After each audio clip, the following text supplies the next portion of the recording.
Hello, my name is Ashley and this is Faithful Rattos, and welcome back.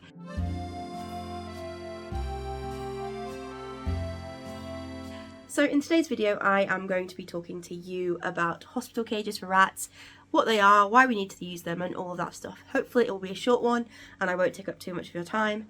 I've got Temple here having a snooze next to me. Temple's one of my does and she's real cute, real sweet and a bit of a chunk. She's spayed, so keeping the weight off her is really difficult. Anyway, so we are going to be talking about hospital cages and I'm going to quickly show you an example of one of the cages I have that I use for hospital cages.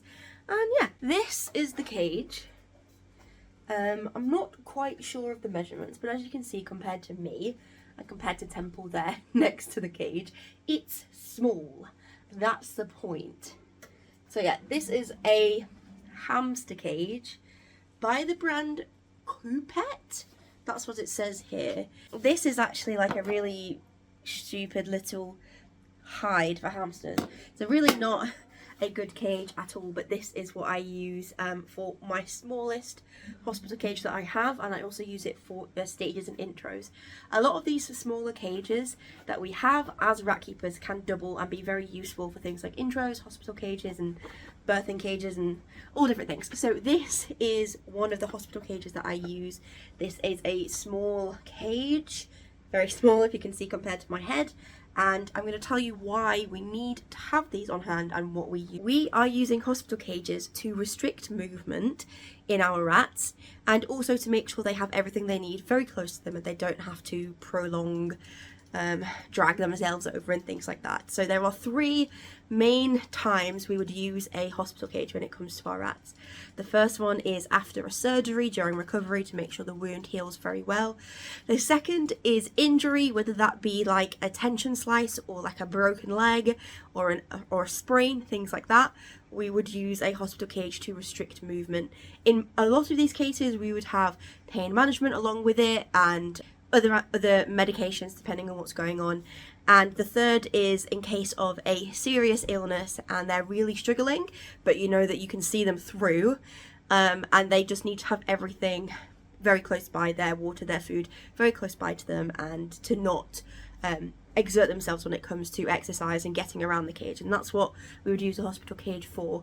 I wouldn't use a cage like that for a prolonged period of time. That's very temporary, obviously. And in most cases I would also have a friend in there with them, so that is a bit cramped, but it is for their benefit, and that's what a hospital cage is.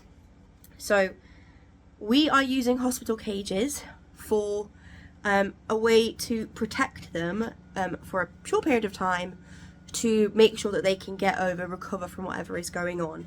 So the times you would use them is, so generally inside a hospital cage you want to have normal substrate. You don't want to have them on fleece or anything like that because it can really get smelly really fast, and if they're unwell or recovering you don't want to put strain on their respiratory system as well, so you want to avoid that. So in there you're going to give them water, and you're not really going to be able to fit a bowl in a cage that size, so probably just a bottle. Their food, whether that's supplemented food, high caloric food, or just their normal food in the case of certain circumstances, and probably a hide of some description so they can feel they can get away. You don't want to have anything that they can climb on or that would encourage climbing. You might want to put some boredom breaker type toys in there if they're feeling up to it, cheer toys, things like that to keep them busy. And other than that, you don't want to put any hammocks or anything like that. And depending on what illness it is going on, you can have a slightly larger cage. And as they sort of recover you can increase the size of cage, but that is something that I'd probably start with if I had a rat that's in recovery for a multitude of things. So that's really how you would set up a hospital cage, and there's not much more to this video.